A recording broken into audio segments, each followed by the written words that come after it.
تیرا دین پار آئے نہ نہیں. تھوڑی دیر توجہ کرنا اور سننا. وفاداری جو ہوتی ہے نا تھوڑی دیر کی, دیکھو نا حضرت بلال نے وفا کی تھی.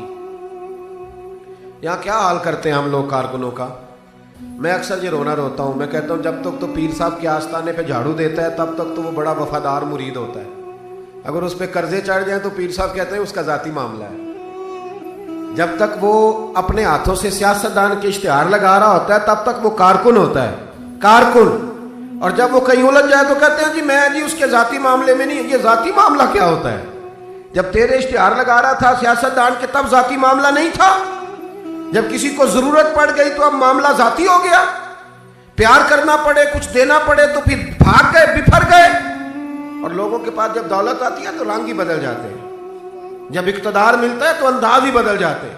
جب اتوار کچھ اور ہوتے ہیں تو لوگوں کے طریقے بدل جاتے ہیں. اس لیے کہ رشتہ ضرورت کا بنا لیا ہم نے.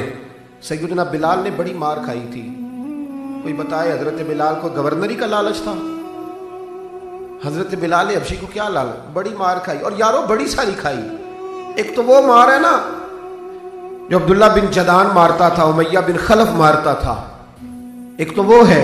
اور حضرت بلال جب دروازہ رسول پہ آئے تو بخاری مسلم میں موجود ہے, حضرت بلال نبی پاک کے مہمان آتے تھے تو خود قرضہ اٹھا کے لاتے تھے.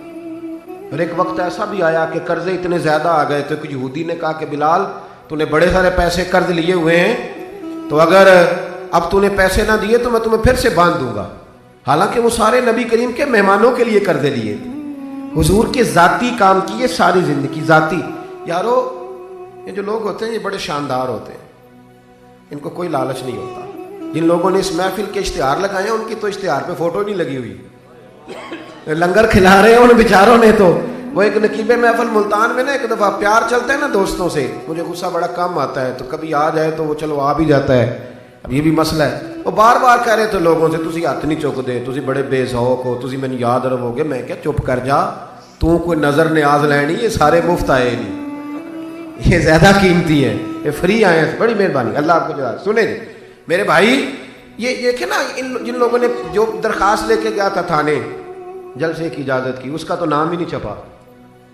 لیکن یہ لوگ بڑے قیمتی ہوتے ہیں. ہم کرتے یہ ہیں کہ ان کو نا ہم ضائع کر دیتے ہیں. چاہیے اب ہماری مسجد میں جب محفل میلاد ہوتی ہے تو جس نے 1.5 لاکھ دیا نا وہ اسٹیج پہ بیٹھا ہے, اور جس نے سارا سال مسجد میں جھاڑو دیا اس کو میلاد والے دن کسی نے پوچھا ہی نہیں. حالانکہ اس بندے کی صدارت میں جلسہ ہونا چاہیے تھا جو روزانہ مسجد میں جھاڑو دیتا ہے. اس کی صدارت ہونی چاہیے تھی تاکہ پتہ چلے کہ رسول اللہ کے غلام میلاد کے موسم میں غریبوں کو عزت عطا کرتے ہیں. لیکن ہم نکل جاتے ہیں, ہمارا ماحول نہیں, مزاج نہیں. حضرت بلال نے نوکری کی, سارا دن نبی کریم کے کام کرتے, سارا دن. تھوڑا سا ٹائم بچ جاتا نا, کہتے حضور کوئی حکم تو نہیں؟ ملا رومی نے لکھا ہے کوئی حکم تو نہیں؟ حضور فرماتے نہیں, سارے کام ہو گئے. حضور میں تھوڑی دیر کے لیے جاؤں؟ جائیں. 1 دن بھی, 2 دن بھی, 3 دن بھی. حضرت انس بن مالک کہتے ایک دن میں نے پوچھ لیا, میں نے کہا حضور یہ بلال چھٹی لے کے جاتے کہاں ہیں؟ شادی تو کی کوئی نہیں تھی, ابھی گھر تو تھا نہیں, تو یہ جو آ کے کہتے ہیں کوئی کام تو نہیں میں جاؤں؟ تو محبوب نے فرمایا جب یہ مجھ سے پوچھ کے جاتا ہے نا کوئی کام تو نہیں جاؤں, تو پھر سیدھا سیدہ فاطمہ کے گھر جاتا ہے. تھوڑی دیر بیٹھے نہیں, اللہ آپ کو جزا تشریف رکھے. یہ سیدہ فاطمہ کے گھر جائیں گے, اب یہ وہاں جھاڑو دیں گے. اب بیٹھے نہیں, اللہ آپ کو برکت دے, جزائے خیر, تشریف رکھے. اللہ تعالیٰ آپ کو برکات دے, پیچھوں کے لیے مسئلہ بنتا ہے, تشریف رکھے.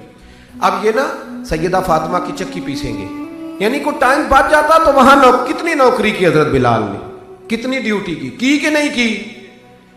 لیکن کسی عہدے کے لالچ کے لیے, کسی منصب کے لیے, کسی فوٹو کے لیے, کسی صدارت کے لیے. لیکن میرے محبوب نے بھی جب اعزاز دیا نا تو پھر کمال ہی دیا. پڑھیے ترمذی شریف, حضور آئے نا معراج سے واپس. میں جلسے سے دیر سے جاتا ہوں نا تو میری ایک بیٹی ہے, وہ جب میں نکلنے لگتا ہوں کہتی آج دیر سے آئے تو دروازہ نہیں کھولنا. روز ہی دیر سے آتے ہیں, تو جب رات کو جاتا ہوں تو سب سے پہلے وہی کھولتی ہے. آ گئے آپ. اب بندہ جب سفر سے واپس جاتا ہے تو پہلے بچوں کی بات کرتا ہے, بیٹوں کی. محبوب معراج کے سفر سے واپس آئے, لیکن سب سے پہلے جو بات کی وہ حضرت بلال حبشی کی. سب سے پہلی بات سیدنا بلال کی. مجمع میں بٹھا کے, مجمع میں حضرت بلال کو مجمع میں بٹھا کے فرمایا کیا عمل کرتا ہے بھائی تو بلال؟ عرض کی حضور کیا ہوا؟ فرمایا بتا کیا کرتے ہو؟ کون سا عمل ہے جو زیادہ کرتے ہو؟ کہا حضور حکم کریں. تو محبوب فرمانے لگے جب میں جنت میں گیا ہوں نا معراج کی رات، تو میں نے وہاں تیرے قدموں کی آواز سنی ہے. جنت میں تیری اب کس نے ذروں کو اٹھایا اور صحرا کر دیا، اور کس نے قطروں کو ملایا اور دریا کر دیا. یہ کس کی حکمت نے یتیموں کو کیا در یتیم اور غلاموں کو دنیا بھر کا مولا کر دیا. ایک بڑی عجیب بات لکھی ہے ابن اسحاق نے. کہتے ہیں کہ جب فتح مکہ ہوئی نا،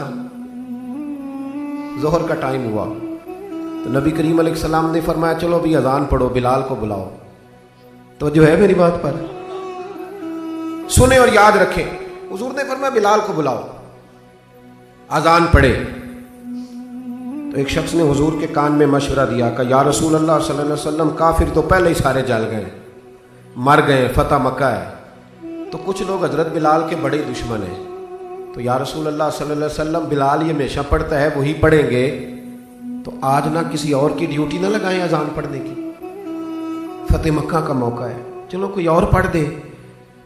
یہ روٹین میں جب پروگرام ہوتے ہیں تو تب تو مقررہ امام بھی نہیں نا جماعت کراتا، چلے کوئی بزرگ آئے ہیں وہ کرا دیں، آج موقع ہے، بری بھی بات کوئی نہیں. جس نے مشورہ دیا خلوص کے ساتھ دیا، حضور کوئی اور نہ آج پڑھ دے. لیکن میرے محبوب نے جو جواب دیا وہ بڑا قیمتی تھا. محبوب کریم فرمانے لگے جب پتھر کھانے پڑے تو تب تو بلال پڑھے، اور جب بدر اور احد میں تلواریں چمکے تو تب تو بلال پڑھے، اور فرمایا جب بھوک کاٹنی پڑے تب تو اذان بلال پڑھے، اور آج اللہ شان عطا کرے تو کوئی اور پڑھے. فرمایا سارے نیچے کھڑے رہیں گے، ابو بکر و عمر و عثمان و علی، طلحہ و زبیر، سارے ہمیشہ کی طرح سنیں گے. اور آج بیت اللہ کی چھت پہ چڑھ کے جو اذان پڑھیں گے وہ بلال حبشی ہوں گے. میں لوگوں کو بتاؤں گا کہ وفا کے رشتے وفا کے رشتے ہی ہوتے. وفا کے رشتے وہ پانی پرن سہیلیاں رنگا رنگ کڑے، او پائیا اسی تے پڑھیا اس دا جانیے جس دا توڑ چڑھے. وفا والا رشتہ قائم کرو، وفا والا. کبھی ملا کرو، کبھی پی ایچ ڈی کر لیتے ہو نا تو کبھی میٹرک والے پرائمری والے استاد سے بھی جا کے ملا کرو. جب اللہ شان عطا کرے تو کبھی کبھی اپنے گاؤں بھی جایا کرو، کبھی جا کے ملا کرو. ہاں شہر میں آ کر پڑھنے والے بھول ہی گئے کس کی ماں نے کتنا زیور بیچا تھا. اپنے انداز نہ بدلو، اطوار نہ بدلو، اخلاق حسنہ کی دولت پیدا کرو. یہ جو ہم ٹوٹ گئے ہیں نا، امیروں کی سوسائٹیاں الگ ہیں اور غریبوں کی جھونپڑیاں الگ ہیں. انہوں نے بڑی تفریق پیدا کر دیا معاشرے میں. لوگ تو جنازے پڑھنے چھوڑ گئے ایک دوسرے کے. لوگوں کاٹ دیا، جس کے پاس پیسے زیادہ آئے، اپنے بھائی کی بچی غریب بیٹھی ہے رشتے کے لیے، اس کو وہ رشتے ڈھونڈ رہا ہے، کہہ رہا میرا کوئی میرے اسٹیٹس کے لوگوں میں رشتہ کرا دو. تو رشتے والے نے کہا وہ تیرا اپنے بھائی کی بھی تو بیٹیاں نا، تو وہاں کر لے. کہتا نہیں وہ جب شادی کرے گا نا تو میں تعاون کروں گا. تو تعاون تو بھائی کوئی اور بھی طرز کھا کے کاری دیتا ہے، تو اور بھی کو کر دیتا ہے. تو وہ والا رنگ اختیار کر جو اللہ رسول نے تجھے عطا فرمایا ہے.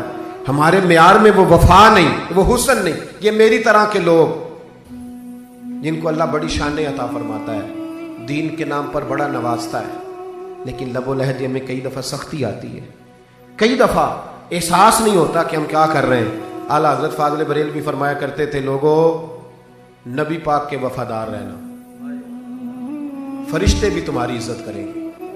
کیا فرمایا؟ کہنے لگے فرشتے بھی کرتے ہیں تعظیم میری، فدا ہو کہ ان پر یہ عزت ملی ہے. اکرام کرنا، کبھی بھی اپنے نفس کو نصیحت کرنا.